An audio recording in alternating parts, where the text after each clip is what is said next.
गेल्या 2 वर्षांपासून पुण्यातील रुपी बँकचे व्यवहार बंद असल्यानं ठेवीदार हतबल झालेत. पालकमंत्री गिरीश बापट यांनी याबाबतीत मध्यस्थी करून ठेवीदारांना आश्वासन दिलं होतं. आश्वासन न पाळल्यानं ठेवीदारांनी बापटांच्या ऑफिस समोर आज आंदोलन केलं.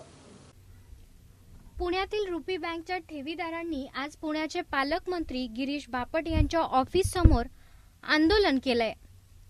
गेल्या 2 वर्षापेक्षा जास्त काळ रुपी बँकेचे व्यवहार ठप्प झाल्याने ठेवीदार हतबल झालेत. यातून मार्ग काढण्यासाठी रुपीचे इतर बँकेत विलीन करण्याची मागणी वारंवार होत असताना सहकार मंत्री आयुक्त यांनी कुठलीच भूमिका घेतली नाहीये. गेल्या अनेक दिवसापासून ही बँक बंद असल्याने या बँकेविषयी पालकमंत्री गिरीश बापट यांनी मध्यस्थी केली होती. मात्र बापट यांनी आश्वासन पाळलं नाहीये. म्हणून आज त्यांच्या ऑफिस समोर असलेल्या कसबा गणपतीची आरती करण्यात आली.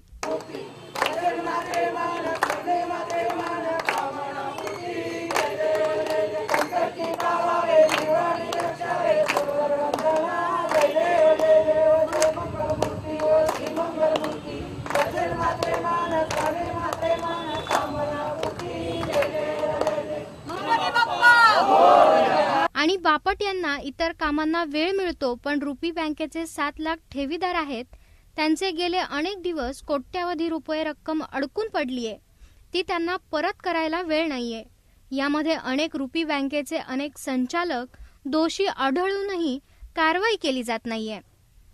कथन करीत त्या तारखेनंतर किमान 25 मेसेज मी बापटांना केले, पण दुर्दैवाने बापटांना नाही ते उद्योग करण्याला वेळ आहे.